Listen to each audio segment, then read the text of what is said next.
मित्रांनो, तुमचं पुन्हा एकदा सुमिरित मराठी ह्या यूट्यूब चॅनेलवर स्वागत आहे.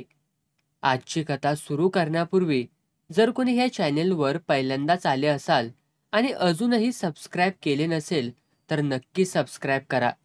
धन्यवाद. लोक म्हणत्याती ह्या राम्याला रांडांचा लय नाद हाय. आपल्या धंद्यावर ह्याचं ध्यान नाही. सदान कदा आपला रांडांच्या घरात गुटमळत असतो या. म्हणणारे म्हणत चाले, आपुनला तरी कुठं हे सारं नाकबूल हाय. पण धंद्यावर ध्यान नाही हे मात्र खरं नव्हं. आपुनला हे पटणार बी नाही. तुम्हासनी बी हे पटणार नाही. ह्या बायांच्या जवळ जायचं म्हटल्यावर अगोदर खिशात पैसा खुळखुळावा लागतोय. बिन पैशाचं हितं काय बी नाही. माझं धंद्यावर ध्यान नसतं तर माझ्याजवळ पैका कुठून येता. खरं ही माझी गोष्ट झाली. जयाला ती माहितीच हाय. आपलं तर सारं खुल्लम खुल्ला असतंय. लपून सवरून करायला मी काय कुणाच्या बाचं देणं लागत नाही. माझ्या बाचं बी लागत नाही. मग दुसऱ्याची काय पत्रास. बाबा बरोबर वांदा आला आणि त्यानं ढुंगणावरती लात मारल्यागत घरातनं बाहेर हाकललं. गळ्यात एक बायकू, एक पोर, जाणार कुठं, करणार काय, खाणार काय, तर हातपाय गाळून बसलो नाही. बसण्यासारखं नव्हतं बी. ह्या शहरात आलो. वल्कनायझिंगच्या दुकानात राहिलो. तिथं गॅस वेल्डिंग बी होतं. दोन्ही कामं शिकलो. बायको बी विड्या बांधाया शिकली. असं दिवस काढलं तर आता माझ्या स्वतःच्या मालकीचं वल्कनायझिंगचं दुकान आहे. ट्रक टोरिंगच्या ट्यूबांचं पंक्चर काढायचं असतं या. गाव वाढलं, गाड्या वाढल्याता, काम बी वाढलं. सकाळपासनं सांज पवतर कामाचा घुमडा असतो या. असं लय राबलूया, राबतोय बी. तवा जरासं सुख मिळावं म्हणून धडपडलो तर त्यात काय र गैर हाय. पण मला सांगायचं हाय ते तिच्याबद्दल, यशोदाबद्दल. तिचं खरं नाव हेच की आणि दुसरं कुठलं हाय ते देवाला माहिती. पण ती या गावात आल्यापासनं याच नावानं तिला ओळखलं जातंय. तसं हे गाव 30-35 हजार वस्तीचं. त्यातली ही एक सभ्य लोकांची वस्ती. सभ्य म्हणजे तर आपण सारखं खुल्लम खुल्ला नव्हं, तर चोरून मारून भानगडी करणाऱ्या लोकांची वस्ती. तर ही सभ्य वस्ती. गावातनं पुणा बँगलोर रोड जातोय. त्यावरनं खाली उतरून समोर दिसलेल्या बोळातनं चालायला लागलं म्हणजे 5 मिनिटातच ते बैठ घर येतंय. हे घर या सभ्य वस्तीत आगाऊ शिरल्यागत वाटतंय कुणाकुणाला. तर ह्या घरात 10 खोल्या हायती. या 10 खोल्यांत 18 धंदेवाल्या बाया राहत्याती. एका एका खोलीत 2-3 बी हायती. एखादी गिऱ्हाईक घेऊन आत असली म्हणजे दुसरे बाहेर उभी असत्या. ह्या अवधीत एखादं गिऱ्हाईक लागलं गळाला तर त्याला तटवून धरलं जातंय. आतलीचा आटपुस्तवर. आणि मग तर ह्या अशा घरातली मधली खोली हाय शांतीची, शांती महाराची. धंद्याला हुबळीला होती. हिथं 3-1 महिन्यांपूर्वीच आल्या. ह्या धंद्यात मी जेवढ्या मारणी बघितल्या ती तेवढ्या जणी एकजात काळ्या. पण शांती गोरी होती, बरी होती. हुबळीसारख्या मोठ्या गावात गाडी ठोकरून आली असली तरी अजून बी सेफ चांगला होता बॉडीचा. माझ्यासारख्या उल्लूंची वासना चाळवली जाईल अशी घेरेदार गोलाई पुठ्याची व छातीची अजूनही टिकून होती. नुसती गोलाईच नव्हं तर ताटपणा बी. आणि ही साली छापील पातळात व नायलॉनच्या झंपरात इतकी मस्त दिसायची की शाळा कॉलेजात जाणाऱ्या पोरींची आठवण व्हावी. ड्रायव्हर किन्नर लोकांच्या संगतीनं असाच मला नाद लागला होता रांडांचा व दारूचा बी. तर असाच एक टाइम शांतीकडं गेलो, झोपलो नि लट्टू झालो. तवापासनं ती माझी राण झाली नि मी तिचा यजमान. मी तिला ठेवूनच घेतली म्हणन असा. तर अशाच एका दुपारी मी यशोदाला पाहिली. शांतीकडं मी बहुधा दुपारीच जायचो. गुलूगुलू बोलायचा.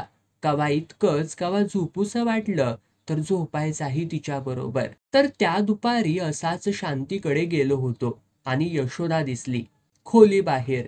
ह्या भागातली बी नव्हं, ह्या गावची बी नव्हं. कारण ह्या गावातल्या साऱ्या रांडासनी मी ओळखून होतो, ओळखत होतो बी. रांडांचं मोहल्लं तुडवीतच अनेक रात्री गेल्या होत्या, जात बी होत्या. कवा एखादं नवं पाखरू आलं तर माझ्या नजरेतनं सहसा लपत नसे. कोण ग ही? मी शांतीला विचारलं. आणि कोण असणार, रांडच की. ते तर दिसतंयाच की ग. त्याशिवाय हिथं येईल व्हय कोण? खरं कवा आल्या? कुणाकडं आल्या ग ही? आल्या मुंबईसनं कालच. यल्लव्वाकडं राहिल्या. धंद्याला गाडी चालू आहे का नाही अजून? मुंबईसनं आलेली गाडी अजून बिनधंद्याची राहतीया वय? तसं नव्ह ग. हिथं अजून चालू झाल्या का नाही म्हणतो. चालू हुंता तर. काल तर सगळ्यात जास्त कमाई तिनंच केली. ते नाही विचारत मी. मग झोपणार आहेस का तिच्याबरोबर? हे तुझ्या आईला, लागलीस का ग उगच डिवचायला? मग इतकं खोदून कामून विचारायला लागलायस तर?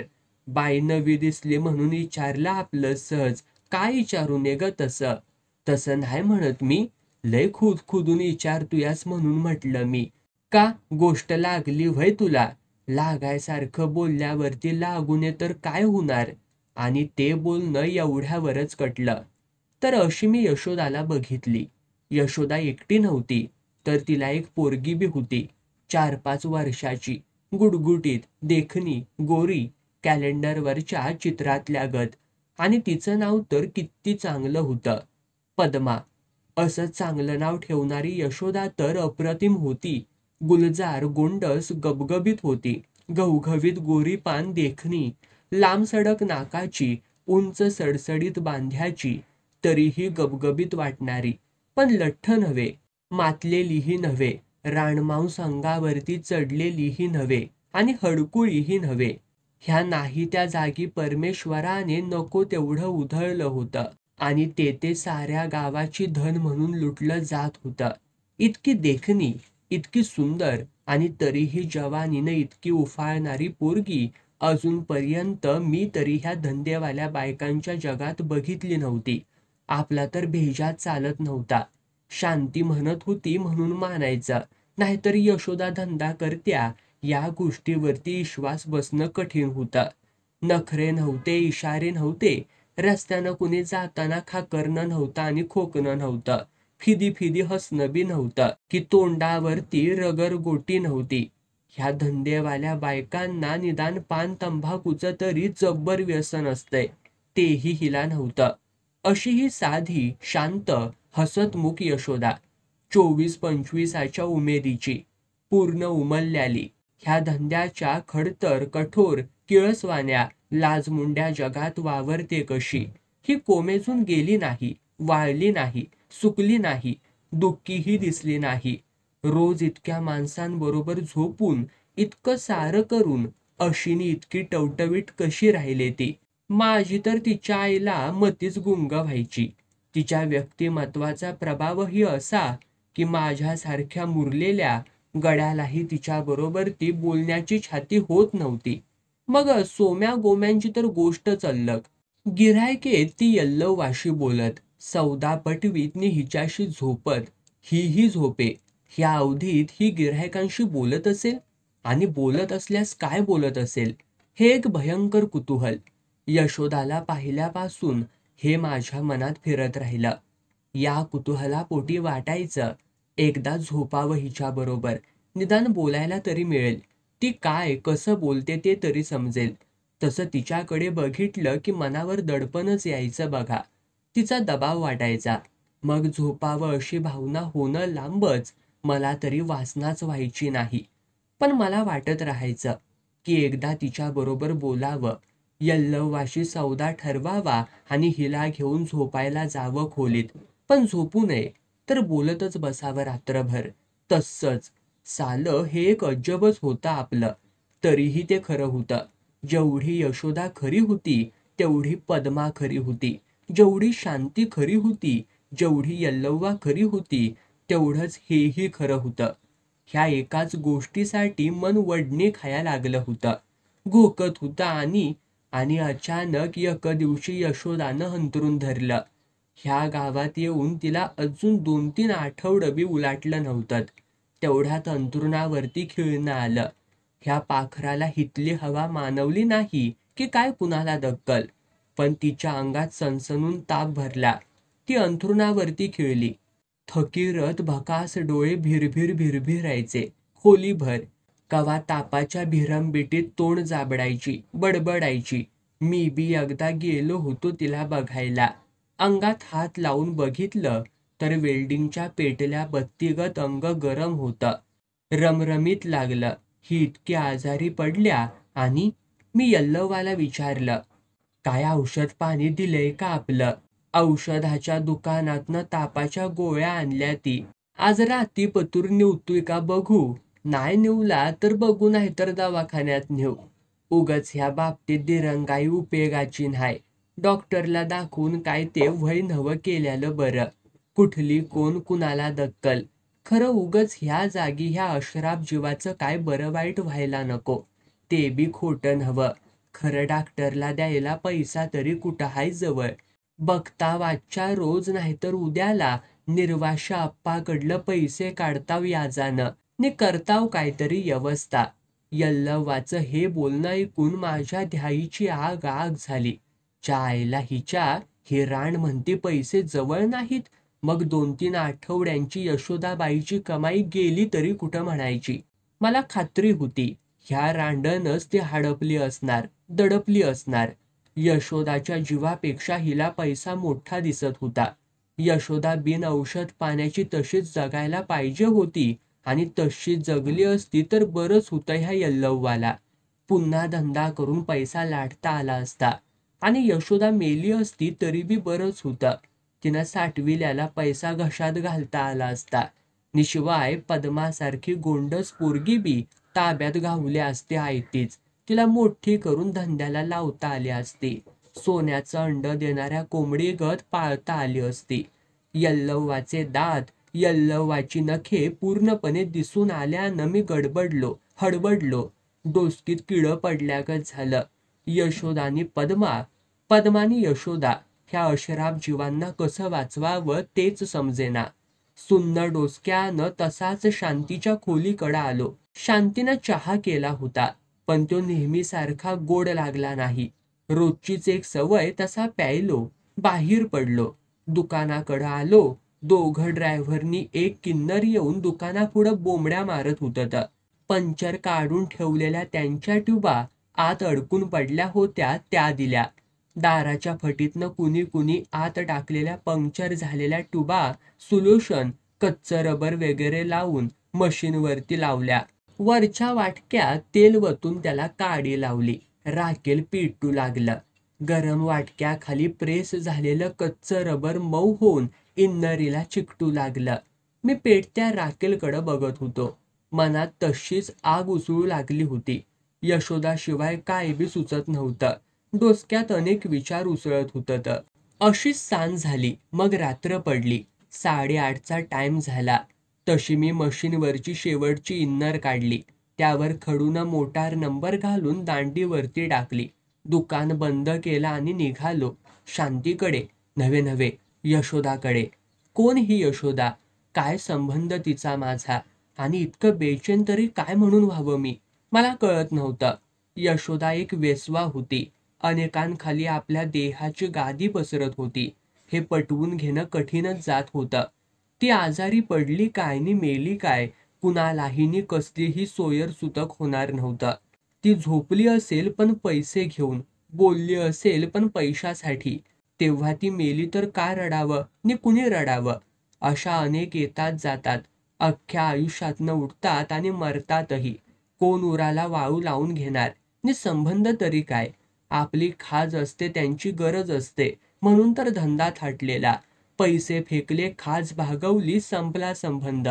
चहाची तल्लफ भागविल्यावर गल्ल्यावरती पैसे फेकून चालू लागावे, तसाच नि तितकाच वृक्ष व्यवहारी संबंध. चटकन संपणारा. ना जिव्हाळा गिऱ्हाईकाला ना हॉटेलवाल्याला. आणि अशा या धंद्याच्या वातावरणात कुणाकुणाला माणुसकी दाखविण्याची जवळीक तरी का करावी?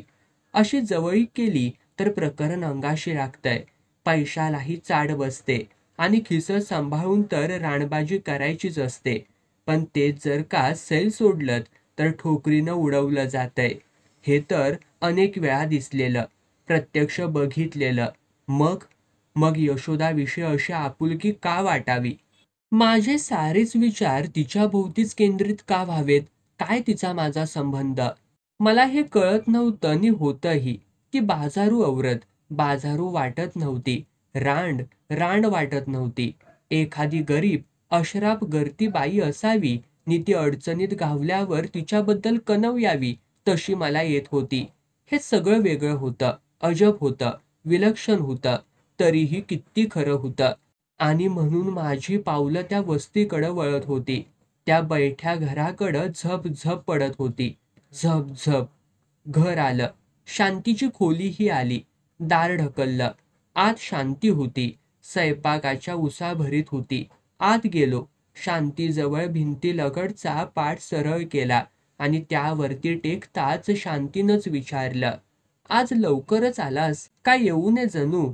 आलास तर घराकडनं जेवून खाऊन येतोस सदाचाच. खरं जेवायच्या आधी येत नाहीस म्हणून विचारलं. मी जेवूनच आलो असलो तर, आणि हसून म्हणालो, किंवा जेवायलाच आलो बसलो तर काय होणार हाय असं? मला आणि एक भाकरी चढ टाकायला लागल एवढंच नव्ह. आणि शांतीही तोंडभर हसली. अशी ती थोडी बेसावध झाल्याचं दिसताच सहज वाटणाऱ्या आवाजात मी प्रश्न केला, यशोदाचं कसं हाय? थोडा उतार हाय. डॉक्टरकडं निलती का? प्रश्नामागून प्रश्न, सुचणारे, ओठी येणारे विचारत होतो. विचारणारही होतो. पण पाणी कुठल्या बाजूला वळतंय हे शांतीच्या मुरलेल्या धंदेवाईक नजरेनं हसून काहीतरी भलतं सांगितलं असतं म्हणून जीभ तुटल्यागत मध्येच थांबलो आणि मान उचलून शांतीकडं बघितलं. निरखून बघितलं. उजव्या बाजूला मान कलती करून ती हातावर भाकरी थापटत होती. थापटलेली भाकरी उजव्या तळव्यावर तशीच ठेवून डाव्या हातानं तव्यातील भाकरी उचलीत ती म्हणाली, कुठलं बरं असतंय बिचारीला?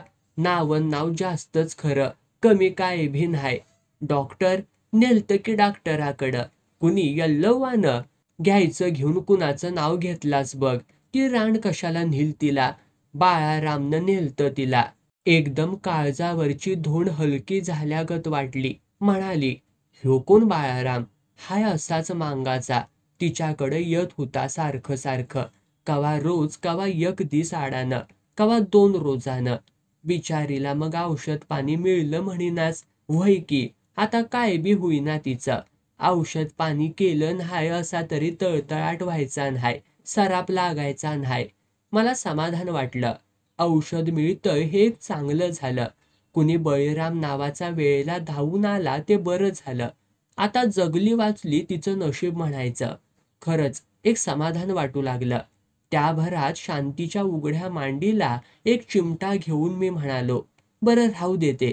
खरं तिच्या आईला वाढशील का नाही ग मला जेवान? यव्वा. शांती हळहळली नि तिनं हाताची चापटी उगारली. काही दिवस असेही आले आणि गेले. यशोदा हिंडू फिरू लागली. अशक्त पालीगत पांढरी फटक पडलेली यशोदा उठू बसू लागली. आणि मग एके दिवशी यल्लव्वाने तिच्याकडे पैशांची मागणी केली. 35 रुपयांची. अर्थात हे ऐकून यशोदा चाट पडली. आपलेच पैसे हिच्याकडे असून आणि पद्माचा फ्रॉक फाटलाय. नवीन घ्यावा म्हणून आजच यल्लव्वाकडं 10 रुपये मागायचं ठरवलं होतं. तर यल्लव्वानं हे काय न्यारच हेटाक काढलंय. यशोदा अवाक झाली. असेही तिचे सुकलेले ओठ आणखी सुकल्यागत झाले आणि जीभ तर टाळ्याला चिकटल्यागत झाली. नवीन शहर, नवीन माणसं नि यल्लव्वागत कैदाशिनी बायका.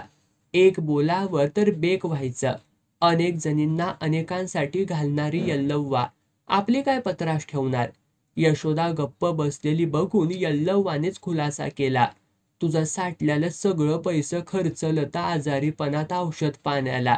शिवाय जेवण खाणं, हाणं बिणं, खोली भाडं असं तुझ्या अंगावरती 35 रुपये फिरत्याती. मी बी तुझा हालवनवास बघतोयच की. मागावं का मागू नये असं वाटलं तर. खरं गरजच पडली.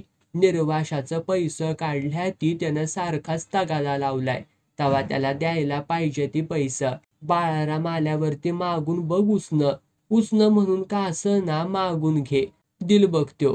यल्लव्वाचं हे मानभावीपणाचं बोलणं न समजण्या इतके काही यशोदा दुधखुळी नव्हती. पण परिस्थितीच्या दणक्याने ती यल्लव्वाच्या कात्रीत गावली होती. चांगलीच गावली होती. आणि त्यातनं सुटका व्हायसाठी 35 रुपयांची गरज होती. नुकत्याच आजारीपणातून उठलेल्या यशोदेला हा आकडा डोंगरागत वाटला असेल. बाळारामने जर नाकारलं तर हा डोंगर उभा करायला तसा आजारी अवस्थेत ती किती जणांशी झोपणार होती. तिच्या दुबळ्या प्रकृतीला ते झेपलं तरी असतं का? यशोदाचे पैसे पचविण्यासाठीच यल्लव्वाने हा डाव टाकलेला. यशोदा पूर्ण बरी होईतो तिला पोसत बसून ते पैसे खर्चून टाकण्याइतकी यल्लव्वा कमकुवत मनाची बाई नव्हती. मिळालं तेवढं कसं गडप करावं हे ती चांगलंच जाणून होती आणि यशोदाच्या स्वभावाची नाडी तिला अचूक घावली होती. ही मऊ जमीन ढोपरानं खणण्यासारखी आणि यल्लव्वा तशीच वागत होती, क्रूर, निर्दयपणे. यशोदापुढे भला मोठा प्रश्न पडला असेल. स्वतःला नशिबाला दोष दिला असेल तिने. असेलही असे. मग लाखदा मनाशी होय नाही करीत, शरमेनं लाजेनं जीव तिळा एवढा करीत बाळारामकडं पैसे मागितले असतील. हे अशानं असे म्हणून सगळी हकीकत सांगितली असेल. आणखी बरंच काही घडलं असेल. पण हे खरं की बाळारामने यल्लव्वाचे पैसे भागवले आणि त्या वेळेपासून आपल्या मुलीसंग यशोदा बाळाराम जवळ राहू लागली. तंबाखूच्या एका वेअरहाऊस मागे बोळकुंडी होती. त्या बोळकुंडीत 4-5 खोल्या होत्या, छोट्या छोट्या, अशा तशाच बायका राहणाऱ्या. पावसाळ्यात आत ओल यायची म्हणून बहुशः त्या रिकाम्याच असायच्या. अशाच एका खोलीत बाळारामने तिला ठेवली होती. आणि मग तिच्या आयुष्याला एक वेगळंच वळण लागलं. उंबरठ्यावरचं माप लवंडून आलेली बायकोही काय राहील अशी ती बाळाराम बरोबर राहू लागली. देवा बामणासमक्ष हात धरलेल्या लग्नाच्या बायकाही एखाद वेळी धोका देतील, पण यशोदाने धोका दिला नाही. अशी गरती सोज्वळ संसारी बाईगत यशोदा राहू लागली. मध्ये तिनं धंदा केला, अनेकांशी शय्या सोबत केली.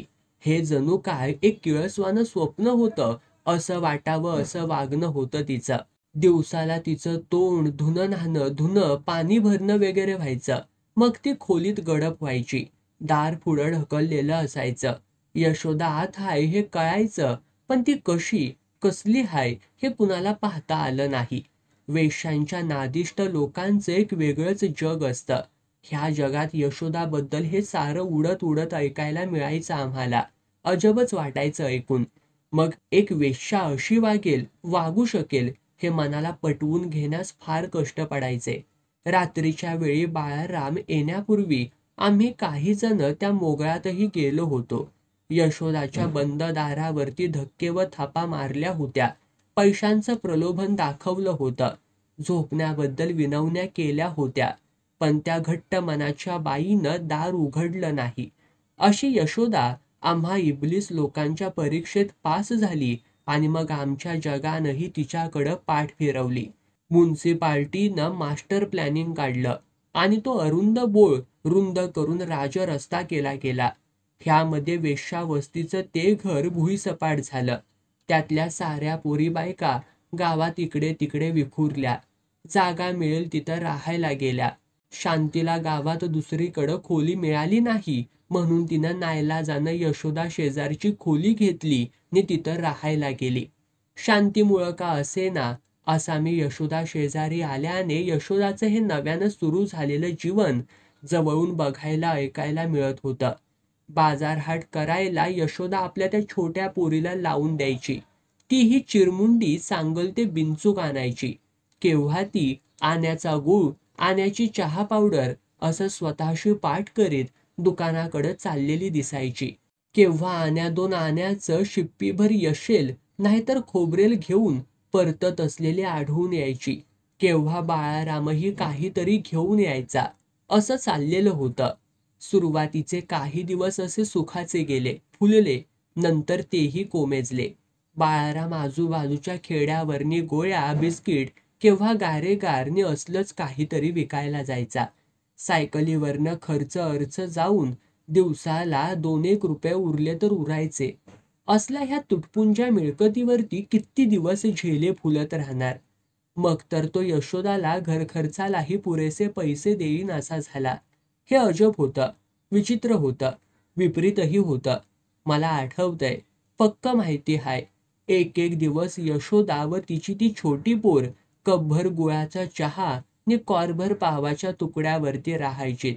शांती एखादे दिवशी जेवणाचा आळस करी. अशा वेळी मग मी कुणातरी स्टेपन करणाऱ्या पाऱ्याकडून घरी बायकोला निरोप कळवी आणि दुपारचे जेवण दुकानाकडे मागवी. जेवणाचा डबा आल्यावर दुकान बंद करी आणि डबा घेऊन शांतीच्या खोलीत जेवत बसे. संग संग शांतीही असेच. असाच एक दिवस शांतीच्या खोलीत जेवत होतो दोघेही, आणि बाहेर यशोदाची पोर येऊन उभी राहिली. पद्मा. सहज म्हटलं, पद्मा जेवायला ये. येईना. मग आग्रह केला तरीही येईना. शांतीनंही बोलावून पाहिलं तरीही ती मानेना. पलीकडून यशोदाचं जाग खा जा घासभर अशी अनुमती दिली तेव्हा कुठं बहादरीन आत आली आणि जेवली सपाटून. 3-1 भाकरी आणि बचाकभर भात खाल्ला तिनं.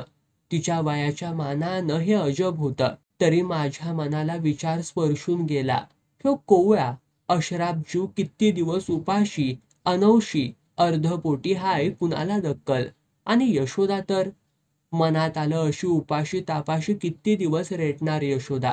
बाळाराम बरोबर अशा झट्ट्या झोंब्या खात स्वतःची अशी आबाळ करून घेण्यापेक्षा हिनं पूर्वीसारखा धंदा का करत राहू नये. थोड्या धाडसानं थोडं भीतभीतच हा प्रश्न एकदा विचारलाही तिला. तेव्हा ती दूर कुठंतरी शून्यात बघत म्हणाली, काय करायचं दादा, माझा जलम तर असा नासून गेला. निदान निदान ह्या पुरीचं तरी तसं होऊ नये म्हणून ही झडती द्यायची झालं. नाहीतर मला ह्यात काय सुख आहे बघतायसाच नव्ह तुम्ही. कदाचित हे खरं असेल, पण मला तर दिसत होतं यशोदा धंदा करत होती तवाच ह्या मायलेकी खाऊन पिऊन कशा गरगरीत होत्या. पद्मा तर कॅलेंडरवरच्या चित्रातल्या वाणी बाळसेदार गुटगुटीत दिसायची, पण यशोदा ही कशी एखाद्या मासिक पुस्तकावरच्या चित्रागत दिसायची. भरल्या अंगाची, ज्वानीची, आखीव मापीव चढउतरण असलेली. आणि आता काय राहिलंय तिच्यात. दोघी बी पार हाडसून गेलेत. एवढ्या रोडावल्यात, जोरात वारं आलं तर उडून जातील. माझ्या देखतच ह्या काय होत्या आणि आता हितेच हे काय झालं. मला माहीत आहे त्यावेळेला रोज पद्माला 3 डझन केळं खायला लागत आणि आत्ता पोटभर जेवणही मिळायची मारामार होती. स्वतःची राहू द्या, पण आपल्या ह्या लेकीची अशी आबाळ करून यशोदा तिला कसं जगवणार होती. दिवसेंदिवस दोघी वाळून खारकंगत होत होत्या. ह्याची जाणीव तिला नव्हती म्हणावी. का परिस्थितीच्या चक्रात चिरपाडून चिपाड झाल्यागत तिचं मन झालं होतं. बघताच बापय गड्याला चळ भरावी असं यशोदाचं अंग होतं. ते आता झडून गेलं होतं. आजची म्हणून बाळारामचंच तिच्यावरनं मन उडालं होतं. मला तर हेच स्पष्ट दिसत होतं. कदाचित तिचा कंटाळा बी आला असेल त्याला, पण यशोदा मातोर त्याला चिकटून राहायला धडपडत होती. त्याचा निर्दय कठोरपणा नि तिचीही धडपड दोन्ही चीड आणणारी होतीत. मला वाटे त्या साल्याच्या पाठीत बाकदिशी लात घालून तिनं त्याला बाहेर हाकलून द्यावं नि स्वतःच्या पायावरती उभं राहावं. मग पुढे प्रश्न उभा राही. असं झाल्यास मग पुढं तिच्या लेकीचं काय. आणि मग काहीच सुचत नसे. बाळारामचं लगीन झालं होतं. इतके दिवस बायकोला त्यानं सोडून दिलं होतं. माझं काय व्हायचं ते होऊन दे, मी नवऱ्याकडंच राहणार असं मनी येऊजून एके दिवशी ती आली. बाळारामनंही तिला घरात घेतली. ती दिसायला तशी काळीच होती. खरं ज्वानीनं टंचाचलेली होती. जांभळावरच्या सारखी तिकाकी तिच्या काळ्या रंगावर होती. शिशवी लाकडाचा टणकपणा तिच्या घाटदार अवयांवरती असल्याचा जाणवून येत होता. आल्या आल्या ती कामाला जाऊ लागली. कुठं तंबाखूच्या, कुठं काडी चेचायच्या, कुठं राल पाकडायच्या. आणि मग साहजिकच रोडावलेल्या खंगलेल्या दुखनाईतागत दिसणाऱ्या यशोदावरनं बाळारामचं लक्ष उडालं. निजवानीच्या त्या नव्या पाण्याची भूल त्याच्यावरती पडली. बाळारामच्या नजरेतला वागण्यातला हा बदल यशोदाच्या नजरेतनं निसटला असेल असं मला तरी वाटत नाही. तरीही यशोदा तिथंच राहत होती. बाळारामच्या बदलानं 1 पावलाने प्रगती केली. एक दिवशी त्याने यशोदाला मारलं. बाळारामच्या ह्या वागण्यानं यशोदाही अवाक झाली असेल, पण हेही तिनं पचवलं. केव्हा तरी घडलेलं हे मग वारंवार घडू लागलं. तेही यशोदा सहन करीत राहिली. पण पण असं हे कुठपर्यंत, केव्हापर्यंत, ह्याला उत्तर नव्हतं.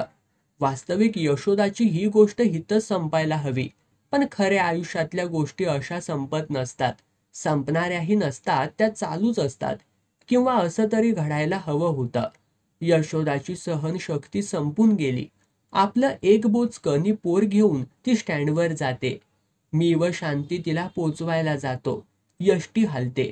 निरोपाचा हात यशोदा हलविते आणि लगेच तो हात पदराला जाऊन डोळे निपटले जातात. यष्टीचं लाल धूळ दूर दूर जातं आणि माझ्या मनात विचार येतो, यशोदा आता तू कुठं जाणार? पण असं काहीच घडलेलं नाही. यशोदाचे दिवस मात्र असेच चाललेत. कदाचित बिघडले असतील किंवा सुधारलेही असतील. हल्लीचं मलाही तितकं माहीत नाही. कारण गावात दुसरीकडं चांगली खोली मिळाल्यानं शांतीनं ती खोली सोडली आणि म्हणून अर्थातच तिकडला माझा राबता बंद झालाय. तिनं यशोदाकडं जावं इतके तिचे माझे संबंधही नाहीत.